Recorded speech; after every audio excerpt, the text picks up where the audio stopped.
राम राम। जय हिंद, वंदे मातरम। प्यारे साथियों और सभी साथियों को मेरा प्यार भरा नमस्कार।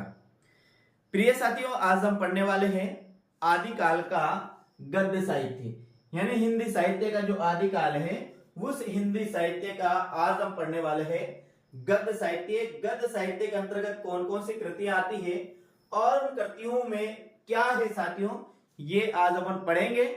ज्यादा समय की क्लास नहीं है साथियों, लेकिन क्लास बहुत महत्वपूर्ण क्लास है। अक्सर यहां से एग्जाम में प्रश्न पूछ लिया जाता है साथियों। तो एक बार पुणे में आप सभी साथियों का आज क्लास में स्वागत करता हूं। और प्रिय साथियों, आज शुरू करने वाले हम आदिकाल का गद्य साहित्य। इसके पहले साथियों, आप यदि चैनल पर पहली बार है तो चैनल को जरूर सब्सक्राइब कीजिएगा और साथ साथ बेल आइकन को जरूर प्रेस करें, ताकि साथियों आने वाले हर क्लास आपके पास पहुंच सके। दूसरी बात साथियों, मैं उम्मीद करता हूं कि आपके पास यदि यह वीडियो पहुंचेगा तो आप वीडियो को निश्चित रूप से शेयर करेंगे। और इतना शेयर करेंगे साथियों का आपके जितने भी व्हाट्सएप और टेलीग्राम ग्रुप है, लगभग उम्मीद करता हूं कि आप वहां तक इसे जरूर पहुंचाएंगे। तो शुरू करते हैं साथियों। आज का हम क्या है, हिंद आदिकाल का आदिकालीन गद्य साहित्य। अब देखिए यहाँ पर आदिकाल का गद्य साहित्य, उसमें क्या क्या पढ़ने वाले हैं अपन साथियों। उसमें अपन राहुल वेल पढ़ेंगे, वर्ण रत्नाकर पढ़ेंगे और उक्ति व्यक्ति प्रकरण पढ़ेंगे। तीनों रचनाओं के बारे में अध्ययन करेंगे। इसमें जो दे रखा है वो बिल्कुल पर्याप्त साथियों। यदि एग्जाम में यहां से कोई क्वेश्चन आता है तो मैं उम्मीद करता हूं साथियों इससे बाहर कुछ भी नहीं जाएगा। और ये जो है साथियों, आपको पता है कि हर एग्जाम आता है वो हिंदी साहित्य, हिंदी सा कोई सा भी एग्जाम हो, हर एग्जाम में बाहर आता है। तो हम शुरू करते हैं आज का आदिकालीन गद्य साहित्य। अब देखिएगा, आदिकाल में जो साहित्य लिखा गया साथियों वह गद्य में भी लिखा गया और गद्य के साथ साथ किस में लिखा गया। देखिए, आदिकालीन गद्य साहित्य आदिकाल में गद्य के साथ साथ पद्य के साथ साथ गद्य में भी साहित्य लिखा गया। यानी आदिकाल में जो साहित्य लिखा वो पद में तो लिखा ही गया, लेकिन इसके साथ साथ वो किस में लिखा गया साथियों, वे गद्य में भी लिखा गया। तो यदि एग्जाम में प्रश्न आता है क्या आदिकाल में गद्य के साथ साथ ये पद्य के साथ साथ गद्य में भी साहित्य लिखा गया, सत्य है या नहीं, तो साथियों अपना उत्तर होगा कि आदिकाल में पद्य के साथ साथ गद्य में भी साहित्य लिखा गया। अब वह कौन कौन सी कृतियां हैं साथियों जो आदिकाल में गद्य साहित्य के अंतर्गत आती है। तो आदिकालीन गद्य साहित्य की कृतियां निम्नांकित है। इसमें एक आती है साथियों राहुल वेल आती है, एक वर्ण रत्नाकर आती है और एक आती है उक्ति व्यक्ति प्रकरण। ये तीन रचना है। तीनों ही रचना आदिकाल में हम गद्य साहित्य के अंतर्गत पढ़ते हैं साथियों। देखते हैं पहली रचना इसमें कौन सी है। पहली बात तो आप ध्यान रखिएगा कि आदिकाल की कौन कौन सी रचना है। तो आदिकाल की तीन रचना अपन को देखने को मिलती है। एक राहुल वेल मिलती है, एक मिलता है साथियों वर्ण रत्नाकर मिलता है, एक मिलता है उक्ति व्यक्ति प्रकरण। तो ये तीनों रचना को आपको ध्यान में रखना है कि आदिकाल में इन तीन रचनाओं के अलावा गद्य साहित्य के अंतर्गत और कोई सी भी रचना नहीं मिलती है। केवल साथी आपको तीन रचनाएं मिलती है। एक कौन कौन सी, एक राहुल वेल मिलती है, एक वर्ण रत्नाकर मिलती है, एक मिलती है उक्ति व्यक्ति प्रकरण। तो ये तीनों रचना का नाम याद रखना, राहुल वर्ण उक्ति व्यक्ति प्रकरण, ऐसे याद रख सकते हैं तीनों की। राहुल वर्ण उक्ति व्यक्ति प्रकरण, राहुल वेल से आप याद रखिए राहुल वर्ण उक्ति व्यक्ति प्रकरण। तो राहुल से तो राहुल वेल, वर्ण से वर्ण रत्नाकर, उक्ति से उक्ति व्यक्ति प्रकरण साथियों। अब देखिएगा इसमें जो पहले अपने पास कृति आती है वो अपनी कृति आती है राहुल वेल। अब देखिएगा पहली बात तो यहां हम देखिएगा राहुल वेल के रचयिता कौन है। तो साथियों देखिए राहुल वेल के जो रचयिता है वह कौन है। राहुल वेल के रचयिता है तो राहुल वेल के रचयिता वह है रोड़ा कवि। क्या नाम इसका, राहुल वेल के रचयिता के बारे में प्रश्न पूछता है तो बिल्कुल आपको ध्यान रखना है कि राहुल वेल के जो रचयिता है वह रोड़ा कवि है साथियों। कौन है, राहुल वेल के रचयिता है वह कौन है, रोड़ा कवि है। ये आपको ध्यान में रखना है। राहुल वेल शिलांकित एक चंपू काव्य है। क्या है, ध्यान रखना, शिलांकित का मतलब ये शिला पर लिखी गई है। किस पे लिखी गई है, शिला। शिला का मतलब होता है बहुत बड़ी चट्टान, बहुत बड़ी चट्टान या चट्टान पर ये लिखी गई, यानी कि पत्थरों पर लिखी गई है, बड़ी बड़े चट्टानों पर ये लिखी गई है। तो ध्यान रखिए राहुल वेल शिलांकित एक चंपू काव्य है और चंपू काव्य किसे कहा जा सकता है साथियों? गद्य और पद्य मिश्रित जो रचना होती है उसे ही चंपू काव्य के नाम से जाना जाता है। तो आप ध्यान रखिएगा, राहुल बेल के रचयिता रोड़ा कवि है, यह एक शिलांकित करती है और यह एक चंपू काव्य है। दोनों लाइन को एक साथ याद रखेंगे।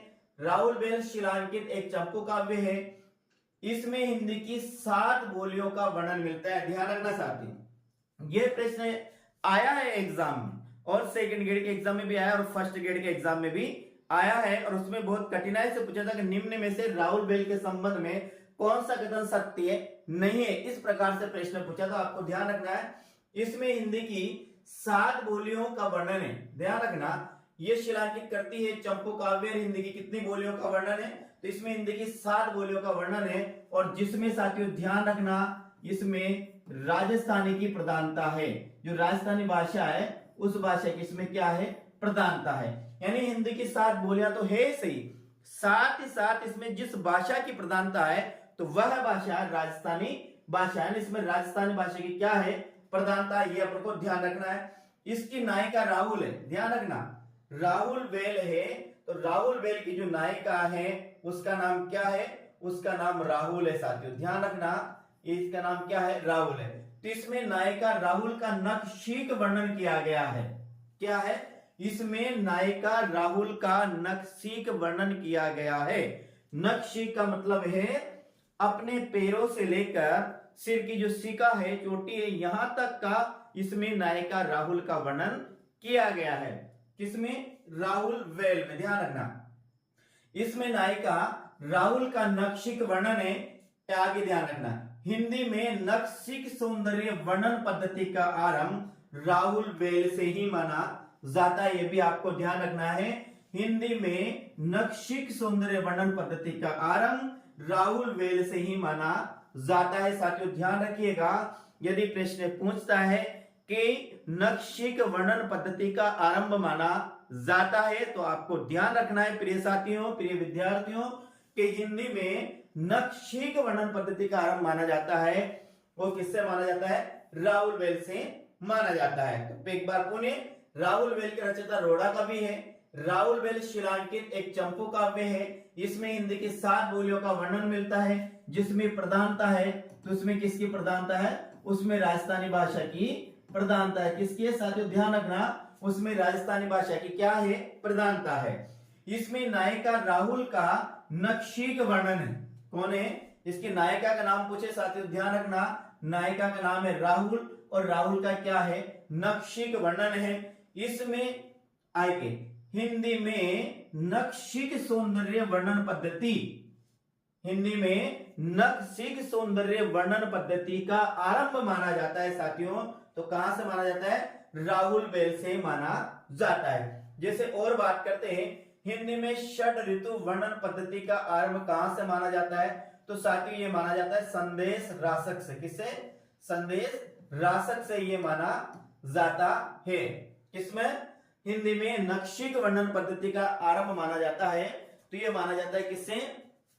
संदेश राशक से माना जाता है। और इसके बाद बात करते थे हिंदी में 12 मासा वर्णन पद्धति का आरंभ कहां से माना जाता है? तो ये पद्मावत से है। 12 मासा वर्णन का माना जाता है बीसलदेव रासो। किससे? बीसलदेव रासो से, जो नरपति नाले ने लिखा है। किसने लिखा है? नरपति नाले ने लिखा है। इसमें सांबर नरेश बीसलदेव और उसकी पत्नी राजमती के विवाह विच्छेद और पुनर्मिलन की कथा वर्णित की गई। किसमें? बीसलदेव रासो में। बीसलदेव जो रासो है ये एक श्रृंगारिक काव्य है साथियों। ध्यान रखना, ये क्या है? एक ये श्रृंगारिक काव्य है। तो याद रखना, नखशिक सौंदर्य वर्णन पद्धति का आरंभ किससे माना जाता है? राहुल बेल से। षड ऋतु वर्णन पद्धति किससे माना जाता है? संदेश राशक से माना जाता है। 12 मासा वर्णन पद्धति का माना जाता है बीसलदेव रासो से। किससे? बीसलदेव रासो। 12 मासा बीसलदेव, षड ऋतु से संदेश याद रखना, और नखशिक सौंदर्य वर्णन पद्धति का याद रखना राहुल बेल से माना जाता है। आगे हम बात करते हैं इसके बारे में साथियों। राहुल बेल का अर्थ होता है राजकुल का विलास। राजकुल का विलास। यदि वो राहुल बेल का अर्थ भी पूछ लेता है तो वो भी ध्यान रखना है कि राहुल बेल का अर्थ होता है राजकुल का विलास होता है। राहुल बेल का प्रमाणिक पाठ मुंबई के प्रिंस ऑफ संग्रहालय में सुरक्षित है। ध्यान रखना, राहुल बेल का जो प्रमाणिक जो पाठ है, प्रमाणिक जो कृति है, वो किस संग्रहालय में सुरक्षित है? तो आपको ध्यान रखना है वह प्रिंस ऑफ वेल्स संग्रहालय जो कहां पर है? मुंबई में है। तो मुंबई के प्रिंस ऑफ वेल्स संग्रहालय में ये इसकी प्रमाणिक पाठ या प्रमाणिक कृति सुरक्षित है। और राहुल बेल का होता है राजकुल का विलास होता है। साथियों आगे हम बात करते हैं, आगे अगली रचना आती है वर्ण रत्नाकर। क्या आती है साथियों? अगली रचना आती है वर्ण रत्नाकर, और वर्ण रत्नाकर के रचयिता है ज्योतिषेश्वर नाथ ठाकुर। क्या है? वर्ण रत्नाकर। वर्ण रत्नाकर के रचयिता की बात करते हैं तो ये आता है ज्योतिषेश्वर ठाकुर, वर्ण रत्नाकर के रचयिता है। याद रखना, वर्ण रत्नाकर ज्योतिषीय ठाकुर, वर्ण रत्नाकर ज्योतिषीय ठाकुर, वर्ण रत्नाकर ज्योतिषीय ठाकुर, वर्ण रत्नाकर ज्योतिषीय ठाकुर है। और इसका जो संपादन करता है, संपादन करता, तो वो संपादन करता है साथियों सुनीति नाथ चटर्जी। क्या है? संपादन करता है सुनीति नाथ चटर्जी। क्या है? सुनीति नाथ चटर्जी इसके क्या है? संपादन करता है। तो राहुल बेल, वर्ण रत्नाकर ज्योतिषीय ठाकुर, सुनीतिनाथ चटर्जी। वर्ण रत्नाकर की भाषा कौन सी है? मैथिली भाषा है। ध्यान रखना, वर्ण रत्नाकर की भाषा है मैथिली भाषा। और इसका जो प्रकाशन किया वो किया एशियाटिक सोसाइटी ऑफ बंगाल द्वारा इसका प्रकाशन किया गया। ये आपको 4 बिंदु याद रखना है, 1 2 3 और ये 4 बिंदु है, ये वर्ण रत्नाकर के विषय में याद रखना है। अब कैसे याद रख सकते हैं? इसका एक सीधा सा तरीका भी है, आप इसको इस प्रकार भी याद रख सकते हैं साथियों। कैसे? देखिएगा, यहां देखिए वर्ण रत्नाकर है, तो वर्ण रत्नाकर में अपन याद रखेंगे, पहला याद रखेंगे ज्योति। क्या है? ज्योति। फिर रखेंगे सुनीति, ज्योति सुनीति, और फिर रखेंगे मैथिली। क्या रखेंगे? मैथिली। और यहां रखेंगे एशियाटिक सोसाइटी ऑफ बंगाल। तो Varna Ratnakara, Jyoti Suniti, Maithili, Asiatic Society of Bengal. Jyoti Suniti Maithili, Jyoti Suniti Maithili और एशियाटिक सोसाइटी ऑफ बंगाल। तो ज्योति से तो बनेगा, इसका जो रचयिता है वह है ज्योतिषीय ठाकुर। या सुनीति से बनेगा, इसके जो संपादन करता है वह सुनीतिनाथ चटर्जी है। मैथिली से बनेगा, इसकी भाषा क्या है? मैथिली है। और इसका प्रकाशन किसके द्वारा किया गया है? इसका प्रकाशन किया गया एशियाटिक सोसाइटी ऑफ बंगाल के द्वारा इसका प्रकाशन किया गया है। तो क्या करेंगे? Jyoti Suniti Maithili Asiatic Society of Bengal, इस प्रकार से इसको याद करेंगे साथियों, ये पूरी याद हो जाए। कैसे? ज्योति सुनीति, एक बार पुनः याद रखिएगा, ज्योति सुनीति मैथिली और Asiatic Society of Bengal. Jyoti Suniti Maithili Asiatic Society of Bengal, यानी कि वर्ण रत्नाकर के रचयिता ज्योतिषीय ठाकुर, संपादन करता है सुनीतिनाथ चटर्जी, वर्ण रत्नाकर की भाषा मैथिली है और जिसका प्रकाशन एशियाटिक सोसाइटी ऑफ बंगाल द्वारा किया गया है साथियों। आगे हम बात करते हैं, आगे अगली रचना आती है अपने उक्ति व्यक्ति प्रकरण। क्या आती है? ये 3 ही रचना मिलती है। क्या? 3 ही रचना मिलती है। कहां पर अपनों को मिलती है? गद्य साहित्य में, उक्ति व्यक्ति प्रकरण। अब उक्ति व्यक्ति प्रकरण में कौन कौन सी है? पहले यह 30 रचना आती है। उक्ति व्यक्ति प्रकरण में एक रचयिता कौन है? दामोदर शर्मा या दामोदर भट्ट, दोनों ही नाम मिलते हैं साथियों। एग्जाम में जो भी आता है उसको सही करना है। दामोदर शर्मा आता है तो भी सही करना है, और दामोदर भट्ट आता है तो भी सही करना है। ध्यान रखना, इसके जो रचयिता है वो दामोदर शर्मा और दामोदर भट्ट, दोनों नामों को अपन को सही करना है। उक्ति व्यक्ति प्रकरण साथियों एक क्या है? एक व्याकरण ग्रंथ है जिसका मूल पाठ पाटन संग्रहालय में सुरक्षित है। और ये साथियों गुजरात में, कहां पर है? गुजरात के पाटन संग्रहालय में ये सुरक्षित है। कौन?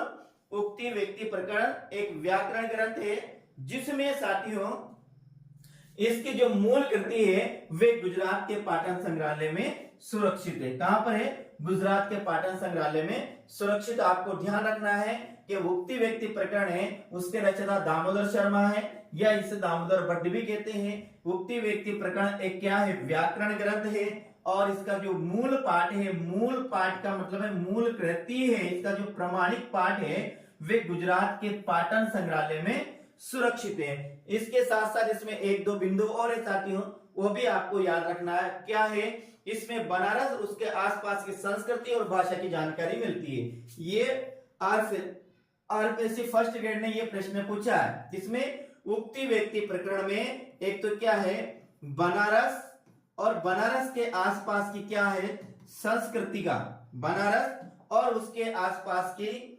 देखिए इसमें एक और पॉइंट जोड़ना आपको, बनारस और बनारस के आसपास की संस्कृति और इस संस्कृति के साथ साथ क्या वर्णन है, संस्कृति और वहां की क्या है, भाषा का वर्णन है साथियों, याद रखना। तो उक्ति व्यक्ति प्रकरण में बनारस और उसके आसपास की संस्कृति एवं वहां की भाषा का वर्णन है साथियों। ये भी आपको इसके बारे में ध्यान रखना है। तो ये अपन को थी कौन कौन सी 3 रचना आती है अपने किस साहित्य में, आदिकाल के गद्य साहित्य में। आदिकाल के गद्य साहित्य में 3 रचना आती है।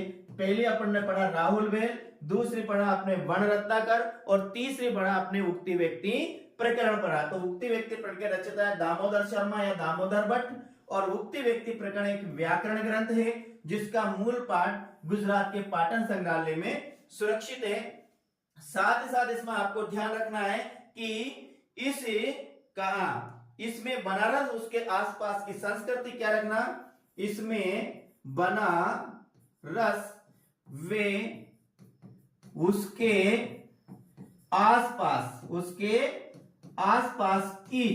आसपास की संस्कृति वे भाषा का वर्णन है, भाषा का वर्णन है। ये जो अपन ने पॉइंट लिखा, इस पॉइंट को आरपीएससी पूछ चुकी है। आरपीएससी फर्स्ट ग्रेड अध्यापक भर्ती में इस पॉइंट को वह पूछ चुकी है कि निम्न में से किस कृति में बनारस और उसके आसपास की संस्कृति और उस भाषा का, वहां की भाषा का वर्णन है। तो अपनों को ध्यान में रखना है वो कौन सी है, उक्ति व्यक्ति प्रकरण है साथियों। इस प्रकार से अपने गद्य साहित्य कितनी कृतियां पढ़ी है, गद्य साहित्य की 3 कृतियां पढ़ी है। तीनों कृतियों को आपको ध्यान में रखना है। एक बार पुनः कौन सी, राहुल बेल, वण रत्नाकर और क्या है, उक्ति व्यक्ति प्रकरण है। राहुल बेल के रचयिता कौन है, रा से याद रखना, क्या रा से याद रखना आपको, रोड़ा कवि। कौन है, रोड़ा कवि है राहुल बेल के रचयिता। तो वण रत्नाकर के क्या है, वण रत्नाकर ज्योतिषर ठाकुर, अपन ने देखा अभी, क्या देखा, ज्योतिषर ठाकुर। और इसका संपादन करना है ज्योति नीति और एक आता है मैथिली, क्या आता है, ज्योति नीति मैथिली और एशियाटिक सोसाइटी ऑफ बंगाल। इसमें वण रत्नाकर क्या, ज्योति नीति, ज्योति सुनीति और मैथिली। ज्योति से ज्योतिषर ठाकुर बनेगा जो इसके रचयिता है। इसका संपादन करता है सुनीतिनाथ चटर्जी और इसमें मैथिली भाषा का प्रयोग है और एशियाटिक सोसाइटी ऑफ बंगाल द्वारा इसको प्रकाशित की गई है।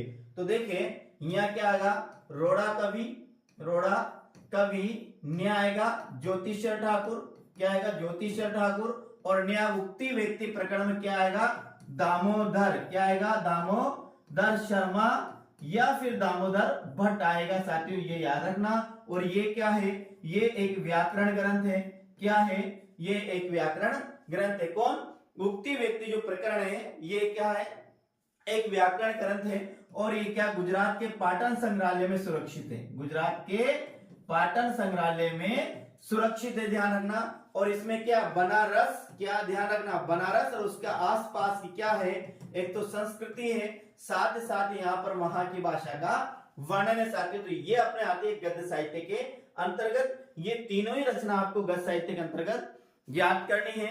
उम्मीद करता हूं क्लास आपको अच्छी लगी होगी। फिर भी यदि कोई पॉइंट आपके समझ में नहीं आया तो आप मुझे कमेंट के माध्यम से जरूर पता कर जाइएगा। मैं उस आपको जो भी है, आप जो भी आप पूछे उसे मैं हल करने की पूरी कोशिश करूंगा साथियों। तो मिलते हैं साथियों अगली क्लास में। अगली क्लास में इसके आगे जो साहित्य आएगा उस साहित्य को अपन पढ़ेंगे। अब लगभग मेरा मानना है एक तो लौकिक कृतियां बची है और एक बचा है रासो साहित्य, किसमें, आदिकाल में। बाकी आदिकाल से संपूर्ण मैटर वो अपना समाप्त हो चुका है। तो जय हिंद, वंदे मातरम प्रिय साथियों। कल फिर मिलते हैं अगली क्लास में। राम राम साथियों। जाइएगा नहीं, कल यानी कि संडे साथियों, संडे के दिन आदिकाल का संपूर्ण टेस्ट होने वाला है। आप आदिकाल बिल्कुल कंप्लीट करके रहिएगा और हम टेस्ट लेंगे किसको, हल करने वाले हैं। अगले जो संडे आ रहा है उस संडे को अपना टेस्ट रहेगा साथियों। जो भी अपन ने पढ़ा आज तक उसका पूरा टेस्ट रहेगा। ठीक है, मिलते हैं कल फिर अगली क्लास में। राम राम, जय हिंद, वंदे मातरम साथियों।